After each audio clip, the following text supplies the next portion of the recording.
Welcome to the Slop Temple. We pray this video helps. You start by making a quick backup so you can undo anything. This keeps original comments intact. Next, open the document and go to the Review tab, then enable Show Markup and choose Comments so you see every note. Once the Comments or Reviewing pane is visible, click the first comment to inspect author and context.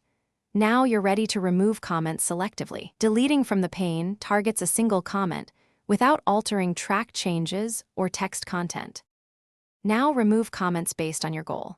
For a single remark, right-click it in the Comments pane or inline balloon and choose Delete. This removes only that note. If you need a clean document, use Review Delete all comments in document to remove every comment at once. Be mindful, Resolve simply hides comments in some Word versions, while Delete removes them permanently. If you track changes, make sure tracked edits are accepted or rejected first, so comments don't reference undone text. Finish by saving a clean copy and scanning the document for any remaining balloons or inline notes. Then run File Info Check for issues. Inspect document to strip hidden comments and reviewer metadata.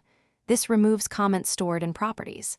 If comments reappear later, make sure track changes is off and accept or reject outstanding edits, and check earlier versions or cloud copies for embedded comments. If necessary, copy visible text into a fresh file to remove persistent. Thanks for watching. Consider subscribing if we helped you.